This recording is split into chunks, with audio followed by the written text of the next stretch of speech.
أعوذ بالله من الشيطان الرجيم. بسم الله الرحمن الرحيم.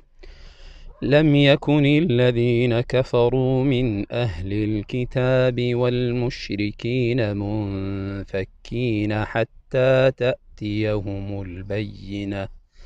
رسول من الله يتلو صحفا مطهرة فيها كتب قيمة. الآية. سوره البینه.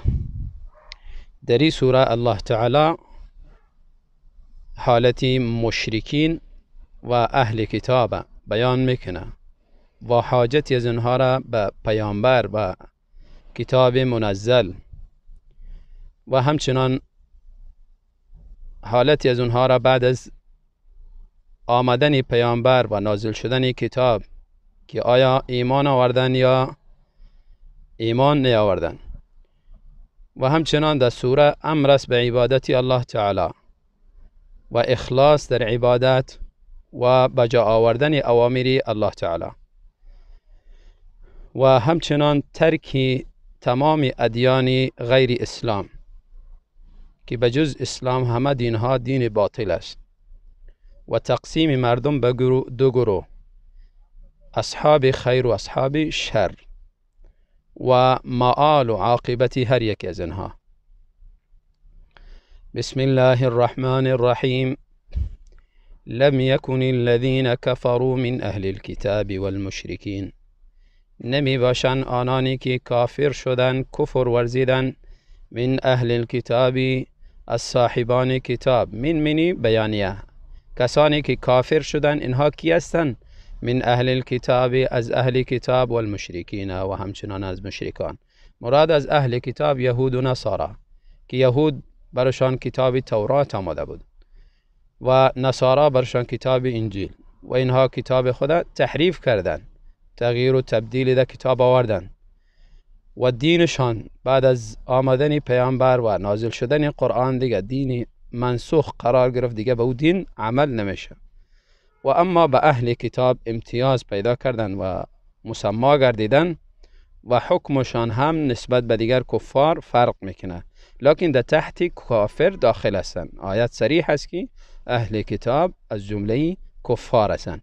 والمشرکین، و همچنان مشرکین. مشرکین عام هستند، برابر است که مشرکینی از اهل کتاب بوده باشند یا مشرکینی که دینی نداشته باشند، الله تعالی را بشناسند و توحید ربوبیت اقرار داشته باشند، اما در توحید الوهیت مشکل داشته باشند، به الله دیگر مخلوق دیگر به الله شریک بیارن و در عبادت به الله تعالی سهیم بسازند. و همچنان مردم دهری و ملحد اینها در تحت مشرکین شامل هستند، مجوس و غیره. اینها نمی باشند منفکین، ترک کننده دین خود، جدا شونده از دین خود. حتی تأتیهم البینه، تا با وقتی که برشان بینه نیه. بینه دلیل واضح و روشن، یا حق واضح بسازد. ای بینه چی می باشه؟ ایرا آیت بعدی تفسیر میکنه. رسول من الله. بینه رسول بسیار با عظمت است، رسول بزرگ است. رسولون نکیره آورده شدن دلالت به عظمت پیامبر میکنه. پیامبری است که از جنس انسانها، ملک نیست، جن نیست و از مخلوق دیگری نیست، از جنس انسانها است، لکن رسول بسیار معظم است. من الله، از جانب الله انتخاب شده، از جانب پادشاه ها و ملوک و اصحاب قدرت و مردم دیگری، مردمان عام مردم، از طرفی از اینها انتخاب نشده، انتخاب از طرفی پروردگار است. یعنی وظیفه بسیار مقدس داره. یتلو صحفا مطهره. وظیفه پیامبر چی است؟ تلاوت میکنه صحفا. صحف جمعی صحیفه، صحیفه ها را مطهره، صحیفه های بسیار پاک کرده شده. مراد از صحف چی است؟ قرآن کریم. و قرآن کریم تعبیر به صحف کرده و چون قرآن کریم تقسیم به سوره هاست و هر سوره و آیاتی از این خودش صحف است. صحف ورقه را گفته میشه، لوحه‌ای که دو نوشته میشه. یا اینکه قرآن کریم جامع تمام صحف قبلی از صحف ابراهیم و موسی و غیره پیامبران دیگری، مضامین همه از اونها را به خود جمع کرده، اون خاطر تعبیری صحف کرده. و خود آیات قرآن هم صحف گفته میشه، سورت های قرآن، چون در آیت دیگری تعبیر شده به آیات. هو الذی بعث فی الأمیین رسولا منهم یتلو علیهم آیاته، اینجا یتلو صحفا، اونجا یتلو علیهم آیاته. پس آیات یک دیگر تفسیر میکنه. مراد از این صحف چی است؟ آیات است.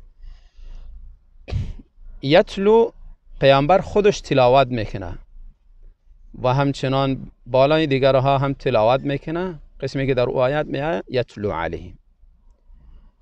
و پیامبر به دیگرها تعلیم هم میده کتابه و یعلمهم الکتاب. اونجا تأکید میکنه که و یعلمهم الکتاب. و همچنان قبل از او لفظ دیگری میاد و یزکیهم، تزکیه هم میکنه به وسیله کتاب.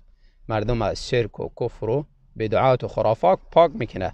و اینجا در صفتی قرآن ذکر شد که مطهره، یعنی آیات و سوره ها و صحفی است که بسیار پاک کرده شده. پاک کرده شده از چی؟ از شرک و کفر. در این قرآن، در این آیات ها و سورت ها دعوت به شرک نیست، دعوت به کفر نیست، بلکه کفر و شرک رد میکنه. و همچنان دعوت به بد اخلاقی نیست، اخلاق رذیله، اخلاق فاسد، بلکه به دعوت به والاترین و خوبترین اخلاق است و اخلاق ناپسند را قرآن رد میکنه. و همچنان پاک کرده شده از تزویر و افترا. قرآن از جانب کسی افترا نشده، جور نشده، ساخته نشده، بلکه قرآن منزل از جانبی که الله تعالی است. شک و شبهه نیست، از شک و شبهه هم پاک است. ذلك الكتاب لا ریب فیه فیها کتب قیمه. فیها در این صحف، سوره های قرآن و آیات های قرآن، کتب جمع کتاب، مراد احکام ها. یعنی در این کتاب قرآن کریم احکاماتی بسیار درست، قیمه بسیار درست، با استوار، محکم، مضبوط، احکامی که به نفع مردم است، در لغو و لعب و اشیای بیهوده نیست، بلکه بسیار کتابی درست، مستقیم، کتابی هدایت شده، کتابی بسیار زیاد به نفع، هدایاتی ازی، قوانینی ازی، دساتیری ازی، همه به نفع مردم است. فیها کتب قیمه، یا مراد از کتب نوشته شده. کتب به معنای مکتوبات، یعنی دنمی سوره ها نوشته های بسیار زیبا و قشنگ و درست است. وما تفرق الذين اوتوا الكتاب الا من بعد ما جاءتهم البینه. اینجا بیان میکنه اهل کتاب حالت شانمی بود که تا به وقتی که بینه نیاید از دین خود جدا شونده نیستند، ترک کننده نیستند دین خود. وقتی که اگر کتاب و بینه بیاید، باز اینها در مقابل از او چی عکس العملی نشان میدهند؟ آیت اشاره میکنه که وقتی که بینه آمد، اینها تقسیم شدند، همه به این کتاب ایمان نیاوردن و همه هم انکار نکردن. و ما تفرق الذین، و متفرق نشدن، اختلاف نکردن، آنانی که اوتوا الکتاب داده شده بود برشان کتاب، یعنی یهود و نصارا، الا من بعد ما جاءتهم البینه، مگر بعد از این که بینه برشان آمد. بینه پیامبر تیر شد و همچنان کتاب منزل از جانب الله تعالی. وقتی که بینه آمد، اینا تقسیم شدن، گروهی ایمان آوردن مانند عبدالله ابن سلام و غیره، و همچنان از نصارا بعضی بزرگایشان اینا ایمان آوردن، و اما گروهی بیشترشان آمدن وقتی که پیامبر آمد، پیامبر شناختن و کتاب دانستن کتابی منزل از جانب پروردگار است، همراه دانستنشان انکار کردند، تکذیب کردند، ایمان نیاوردند. وما امروا الا ليعبدوا الله مخلصین له الدین، و در حالی که اینها امر کرده نشده بودند، امی اهل کتاب و مشرکین، الا لیعبدوا الله، مگر اینکه الله تعالی را عبادت بکنن، مخلصین، اخلاص کننده، له، برای الله تعالی، الدین، عبادت، مراد از دین عبادت، یعنی اینها مأمور به این بودن که عبادت خالص برای الله تعالی انجام بدهند. حنفاء، حال از برای ضمیر مخلصین، در حالی که اخلاصشان چطور اخلاص بوده باشد؟ در حالتی که از شرک به طرف توحید میلان داشته باشند. حنیف شخصی را گفته میشه که از شرک و کفر و خرافات و اوهام به طرف عقیده صاف و ستره و توحید میلان داشته باشه، رجوع کند. این را گفته میشه انسان حنیف. و یقیم الصلاة، و همچنان امر کرده شده بودن، مأمور شده بودن که نماز را برپا بدارن. اقامت نماز با ارکان و ادای ارکان و واجبات و سنن و مستحبات تمامش، و 5 وقت نماز و همچنان نمازهای دیگری که سنت است یا اینکه بالا از اونها تأکید شده. و یؤتوا الزکات، و همچنان امر شدن که زکات را بپردازند. لکن متاسفانه همه از اینها این چیز قبول نکردن. یک تعدادشان عبادت خالصی الله تعالی را انجام دادن و نماز برپا داشتن و زکات را پرداختن، و تعداد بزرگ دیگرشان انکار کردند. و ذلک دین القیمه، و ذلک امی عبادتی الله تعالی، اخلاص در عبادت، میلان از شرک به طرف توحید، ادای نماز و همچنان دادن زکات، دین القیمه، دین بسیار درست و صاف و دین مضبوط و محکم و درست است. القیمه یعنی دین مستقیم، دین درست، محکم و استوار. ان الذين كفروا من اهل الكتاب، اینجا جزای کسایی را که از رسول انکار کردن، ایمان نیاوردن، و همچنان جزای کسایی که به رسول ایمان آوردن، تقابل هر دو گروه را ذکر میکنه. جزای از اینها در دنیا و آخرت. ان الذين كفروا، یقینا کسانی که کافر شدن، کافر به رسول الله صلی الله علیه وسلم، که ایمان نیاوردن، تکذیب کردن و همچنان قرآن قبول نکردن. وقتی که به رسول الله ایمان نیاوردن، دیگر به الله هم ایمان نیاوردن، یعنی ایمانشان دیگر به الله برشان فایده ای نمیرسونه. کسی دعوا کنه من الله را قبول دارم، رسول قبول ندارم، دیگر ایمان از او منجی نیست، به درد خورد نیست. من اهل الكتاب والمشرکین، کافرها از اهل کتاب باشن یا مشرکین، اینها در کجا هستند؟ جای از اینها در آخرت. فی نار جهنم، در آتش جهنم می باشند. کسانی که کافر شدن از اهل کتاب و مشرکین، جای از اینها در آتش جهنم می باشد، در دوزخ. خالدین فیها، بری همیش در امو دوزخ می باشند. زندگی موقت نیست، بلکه زندگی همیشگی است. رد است بالای کسانی که دوزخ را موقت می دانند. یعنی وقتی که اهل دوزخ داخل شد، یک مقدار وقتی می سوزن، عذاب داده میشن، باز دوزخ از بین می رود و قائل به فنای نارسند. نظریه باطل است، مخالفی نظریه اهل سنت و همچنان نصوص شریعت. اولئک هم شر البریه، امی کفار که هستند اینها بدترین مخلوق هستند. البریه مخلوق میگن، بدترین مخلوق من کفار هستند. یعنی در دنیا بدترین مخلوق کافر است و در آخرت هم بدترین مخلوق کافر است. در مقابل از اینها، ان الذين آمنوا، یقینا آنانی که آمنو، ایمان آوردن به رسول الله صلی الله علیه وسلم و همچنان به کتابای آسمانی و قرآن و به الله ایمان آوردن و به روز آخرت، تمام اوامری را که برشان الله فرستاده و پیامبر بیان کرده به او ایمان آوردن و او را انجام دادن.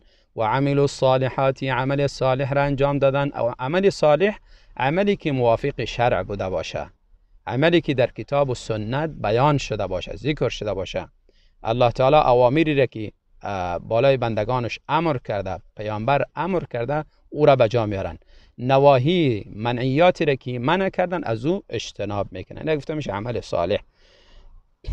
عمل صالح اما عملی که در او 2 شرط بوده باشه، یکی اخلاص، دوم موافق شرع.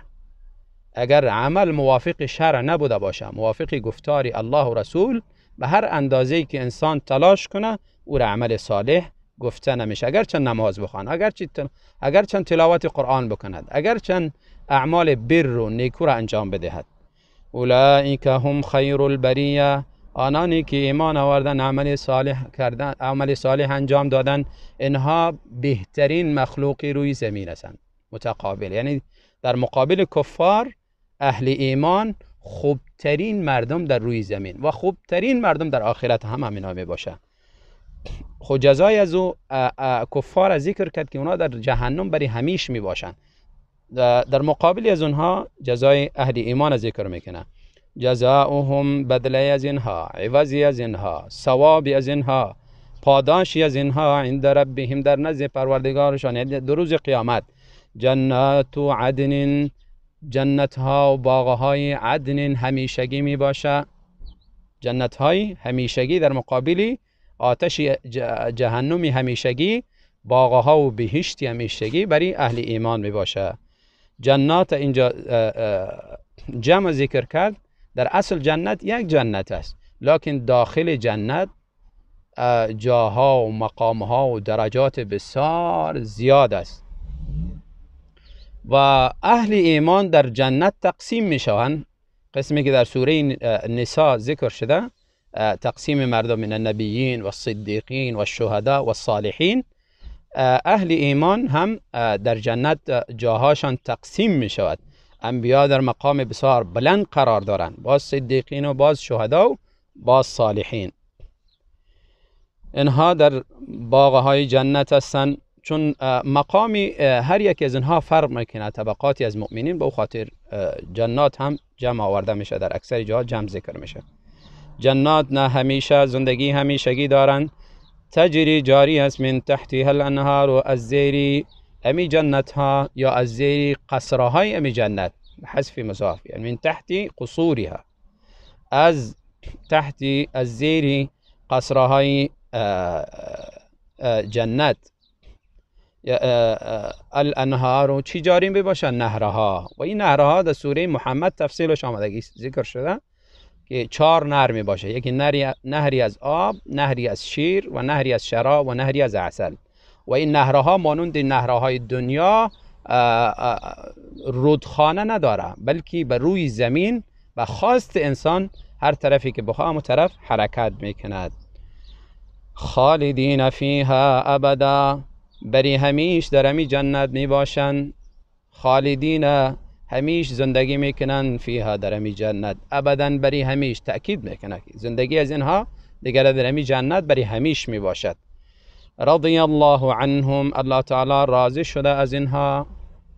الله تعالی وقتی که بندگان خود در جنت، بندگان مؤمن خود در جنت داخل میکند و بعد از داخل کردن بزرگترین نعمت دیگری را هم برشان نشان میده، با او چهره مبارک. الله تعالی خود به مؤمنین در جنت نشان میده و بعد از او اعلان میکنه که دیگر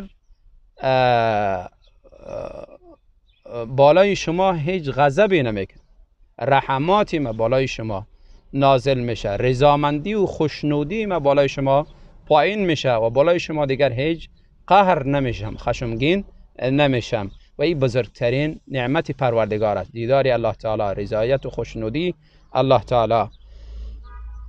و مسلمان ها مؤمنین الله تعالی را در جنت بدون کدام مزاحمت تشبیه داده شده، رؤیت به رؤیتی مهتاب، که بدون کدام مزاحمت الله تعالی را میبینند. و رضوا عنه، و اینها هم از الله تعالی راضی هستند. چطور راضی نباشند؟ پروردگاری که نعمتهایی را برشان آماده کرده که چشمی تا به الحال اون نعمت ندیده، گوشی تا به الحال وصفی از این نعمتها را نشنیده و تا به الحال اون نعمتها در قلب خطور نکرده که چنین نعمت وجود داره یا خیر. پس همراه همه این نعمتها رضامندی خدا برای از اینها اعلان میکنه، خوشنودی خدا برای بندگان خود اعلان میکند و خدا برای بندگانش نشان میدهد و این بزرگترین رضامندی است. ذلک لمن خشی ربه، امی نعمتها و امی جزای خوب و همین جنات عدن، نعمت هایی که ذکر شد برای کسی است که خشی رب، ترسیده پروردگار خدا. ترسیدنی که هم میترسه، هم اجلال داره، هم تعظیم میکنه، هم محبت داره. خشیه محبتی را گفته میشه، ترسی را گفته میشه که انسان همراه ترس اجلال میکنه پروردگار خدا، تعظیم میکند، محبت همراه پروردگار خود داره. این را گفته میشه خشیت. انما یخشى الله من عباده العلماء. وصلى الله وسلم على نبينا محمد والحمد لله رب العالمين. أينما كنا